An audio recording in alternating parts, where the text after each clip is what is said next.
Hello and welcome. I'm Amritanshu Rai and you're watching Law of the Land on Raj Sabha TV. Today we bring to you the Commercial Court, Commercial Division and Commercial Appellate Division of High Courts Bill 2015. To discuss the issue, I have with me Justice Jaspal Singh, former Judge, Delhi High Court, and Mr. Manoj Kumar, Chairman and Managing Partner, Hammurabi and Solomon, Advocates and Corporate Law Advisors. Now for the headlines. The bill proposes to set up Commercial Court, Commercial Division and Commercial Appellate Division of High Courts. The bill seeks to achieve early resolution of commercial disputes. The Commercial Appellate Division will hear the appeals of commercial courts and division bench in High Courts. Commercial Court, Commercial Division and Commercial Appellate Division of High Courts Bill creates separate commercial courts at district and High Court level. The government intends to achieve early resolution of commercial disputes and also improve the image of the judiciary.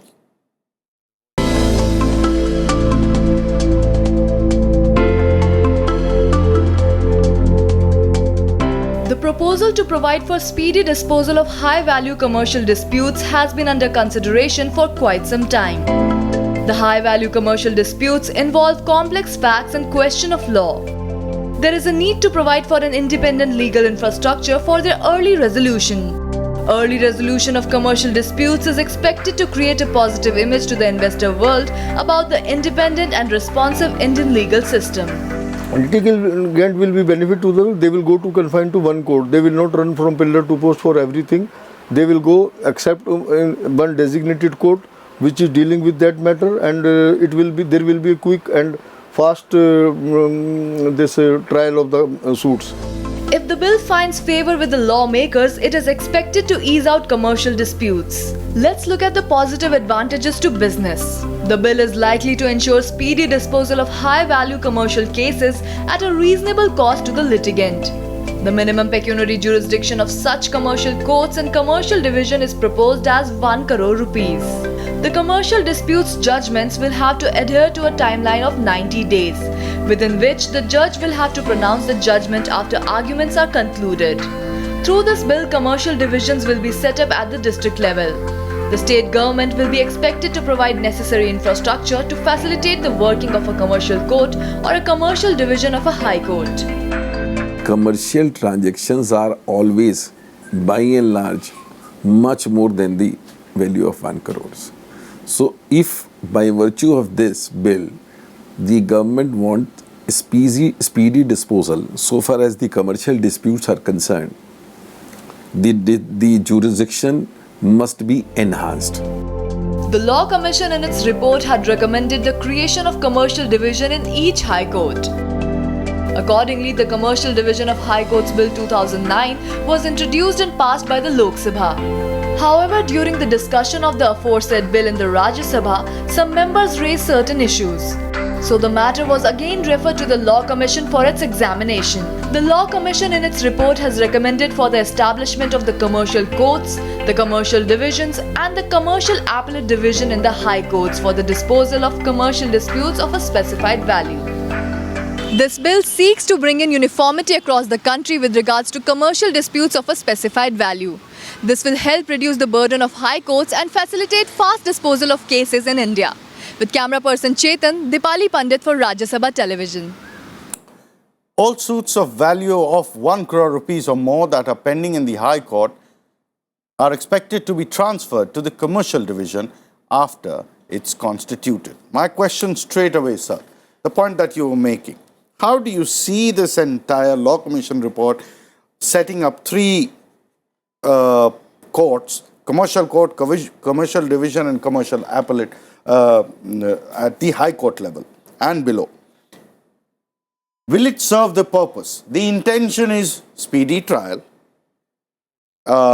strengthening the confidence of the investor, improving the image of the judiciary as someone who does it in time.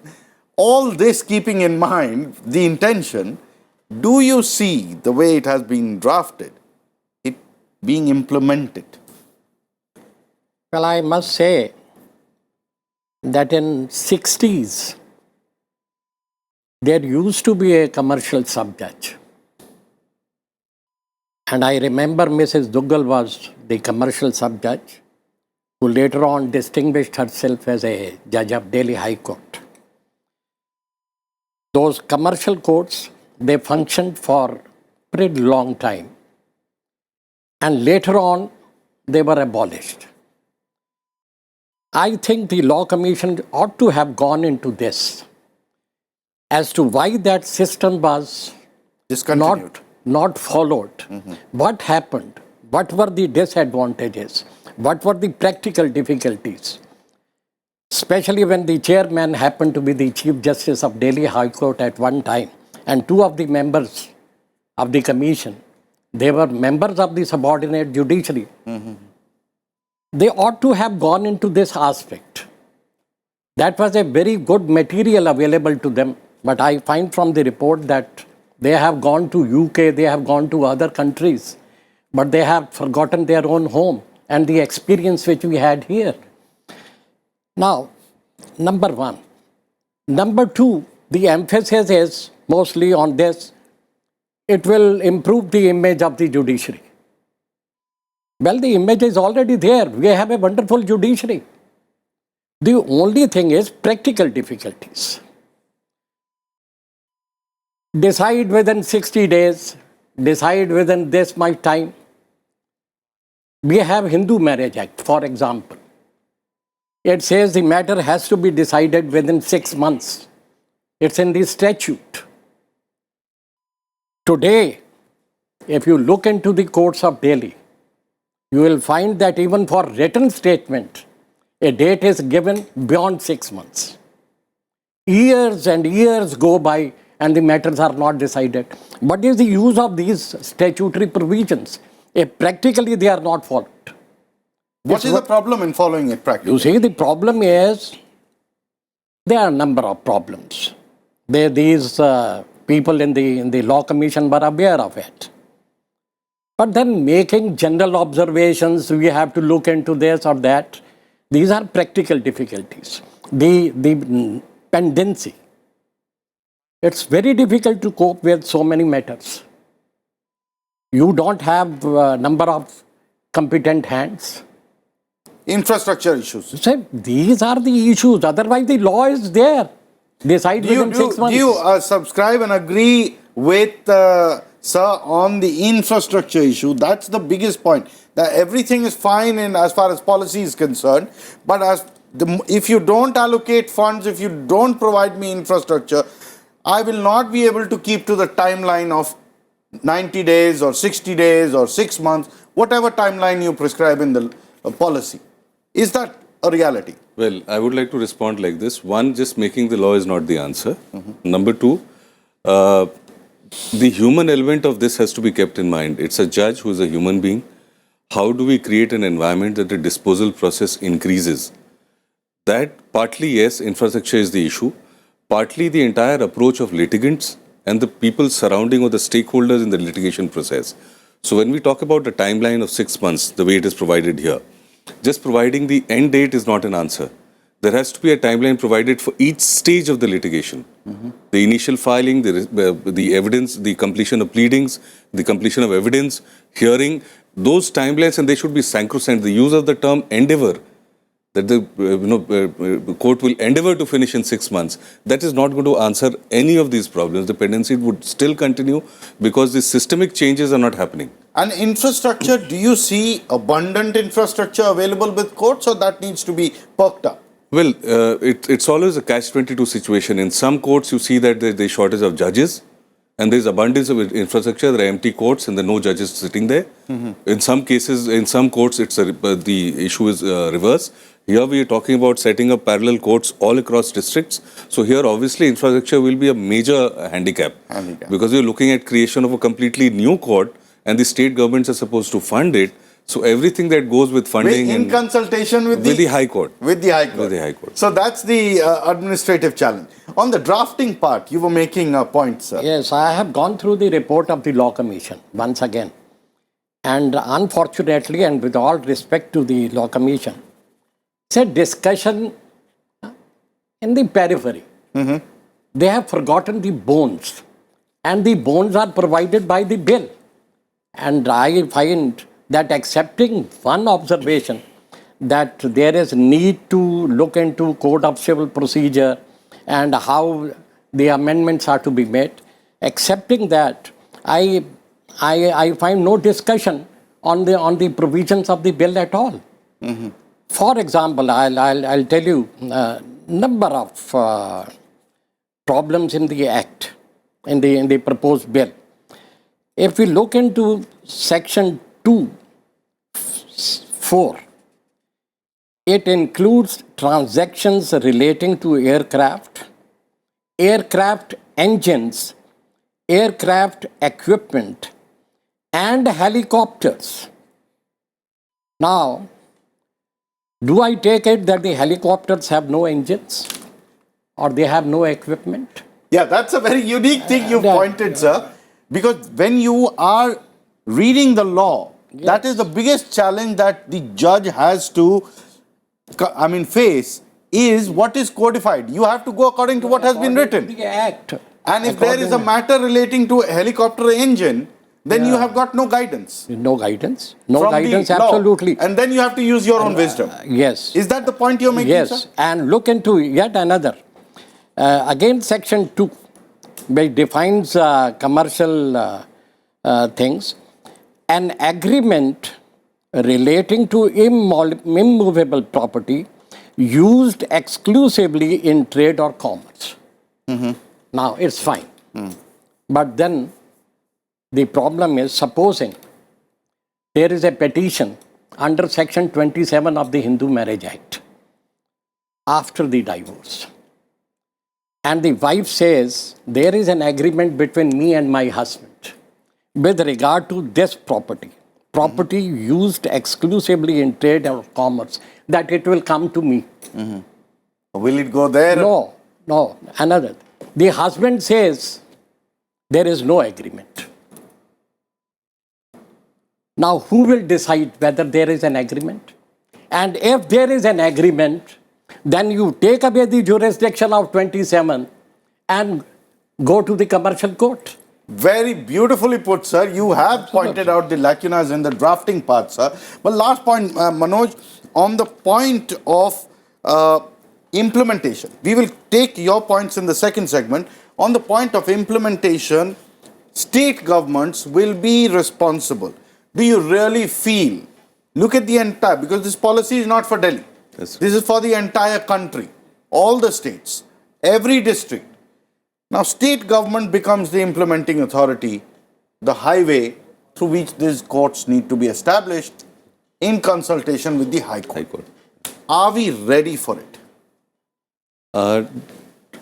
Little of it will depend on the way the political dispensation is all across the country, because the reality is that where the political dispensation is aligned towards a particular, government, then the possibility of the state government towing the line of the central government is higher.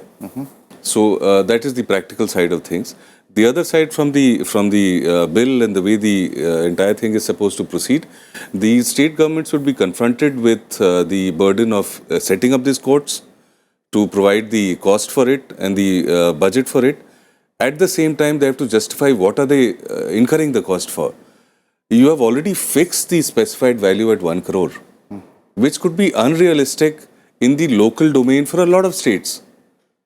If you go to states where the property valuation or transaction valuation is not so high as yet, which is a substantial part of this country, what would they be investing for?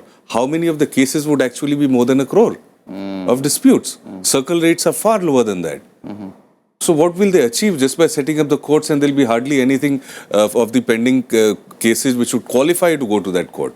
There would be hardly any transactions which would qualify to go to that court as fresh matters. Correct. So these are questions, unless sufficient flexibility is given to the state governments as well. Even on the other side, in terms of jurisdiction or the flexibility to set the specified value based on the ground realities there, then the justification would not be there otherwise. And it could be an issue going forward. How far each state will toe the line is a matter of time. Yeah. If given a How long do you think will it take? 40 years, 20 years, 5 years, 2 years, what? Our CLT, the entire regime provided under the new Companies Act, has taken us almost a decade now. So if that is any indicator, this is much more complicated than that. So that way, it'll go beyond 10 years. Time for us to head into a break. When we come back, we will talk about provisions relating to creation of commercial court and commercial division in high courts.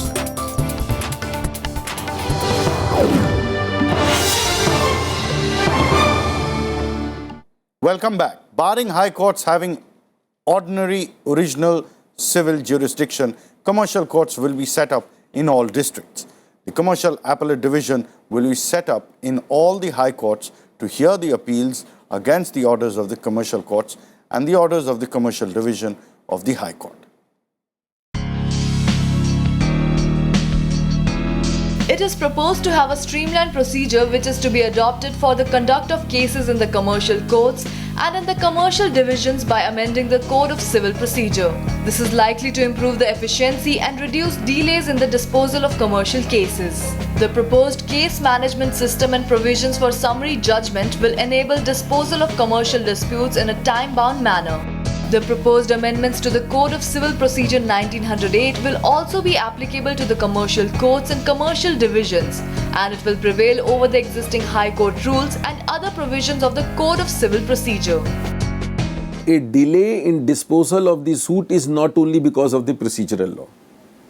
It is one of a reason that procedural law causes delay.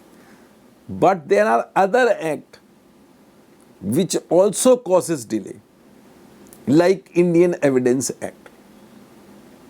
There are so many provisions that you have to go for examination in this way, in that way, these documents will come into play, this is the stage of filing the document, what document shall be taken into consideration.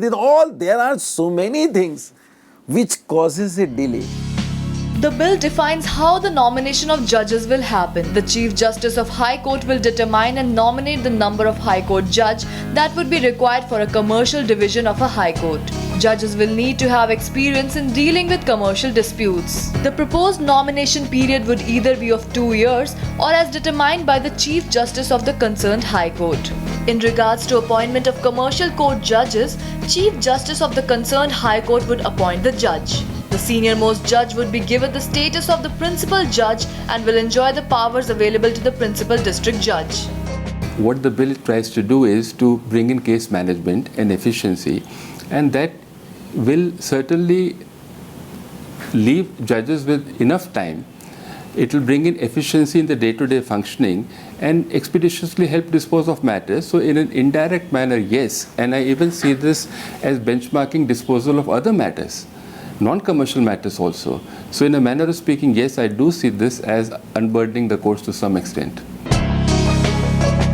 At present, we have commercial division bench within each High Court. These benches have original jurisdiction on cases where the value at dispute is over 5 crore rupees, which is followed by a fast-track procedure. Commercial appellate divisions will be set up in all High Courts to hear appeals against orders of commercial divisions of High Courts, orders of commercial courts, and appeals arising from arbitration matters that are filed before the High Courts.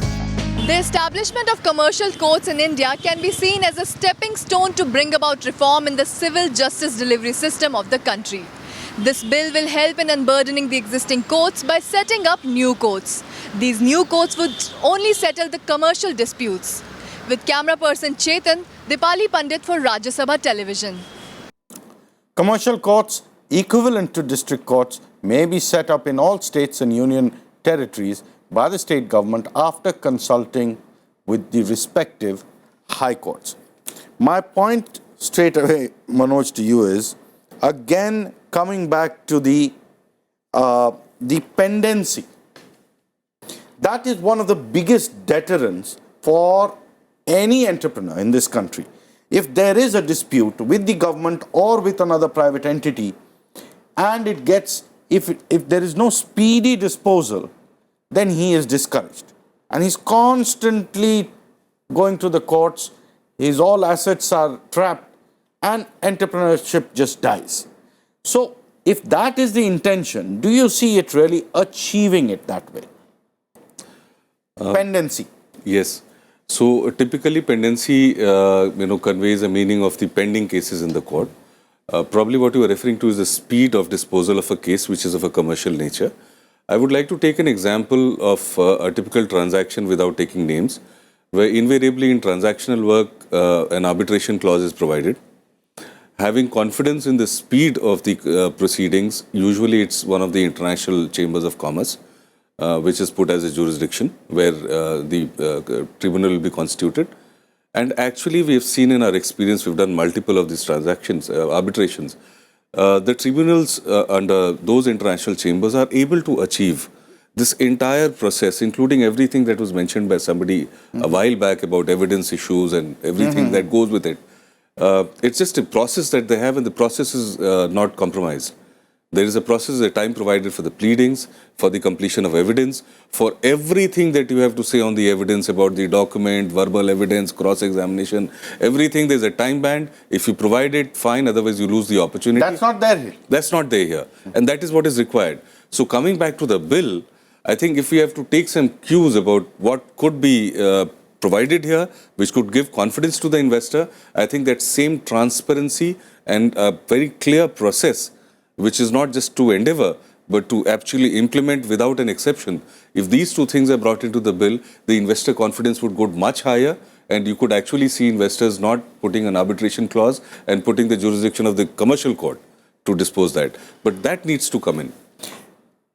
What solves the problem on that side of the law creates problems for the judiciary on that side, on the other side where you are viewing the whole thing from.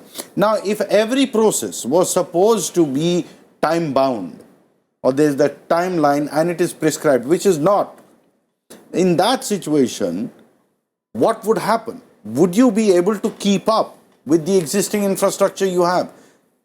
And is that the reason why the government has deliberately avoided providing that timeline and has kept to a generic timeline? I entirely agree with Mr. Manoj. If you do it, it will help the judicial officer or the court in determining the matter as early as possible.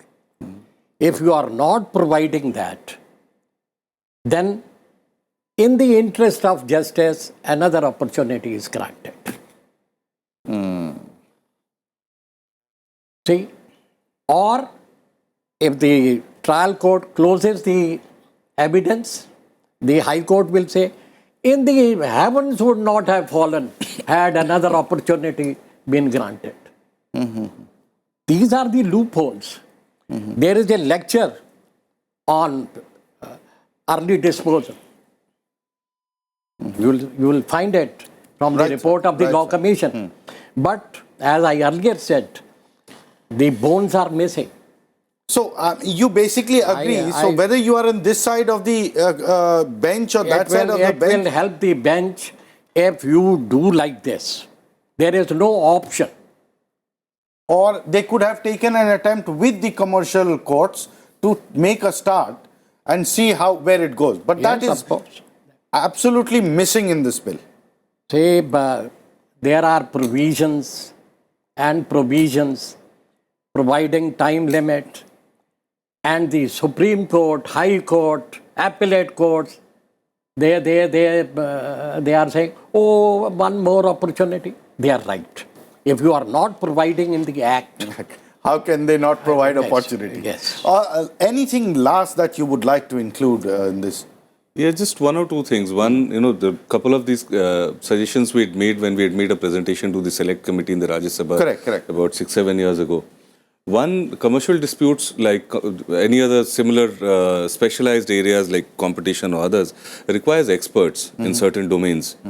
So I think the ground needs to be broken, and a concept has to be brought in that transactional practitioners who are lawyers, which is a law practice, like corporate lawyers, they should have an opportunity to be directly appointed to commercial courts.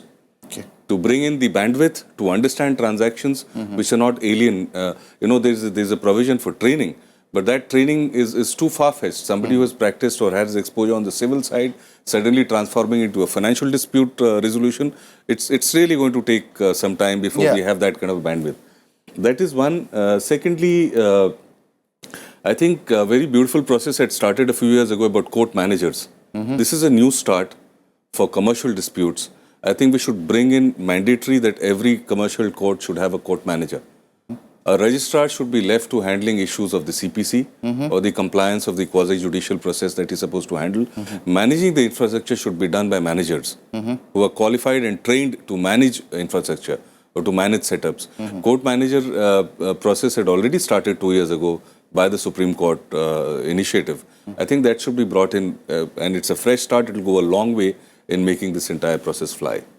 Moving on, my colleague Dipali Pandit spoke to Dr. Anurag Kumar Agarwal, advocate, and tried to get his point of view.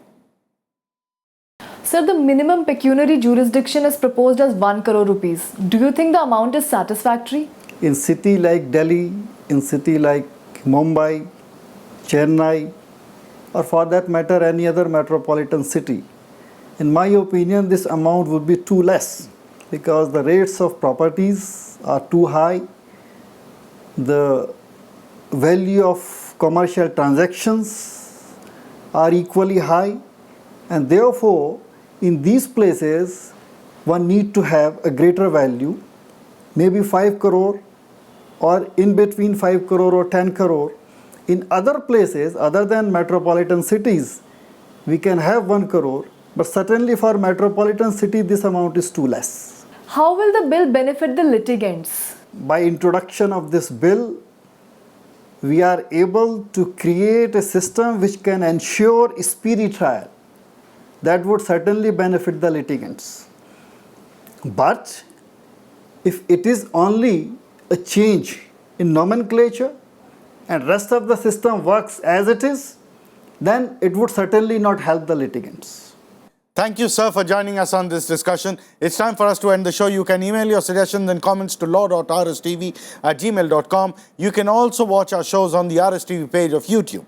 We'll be back with a new issue and a new episode. Keep watching Raj Sabha TV.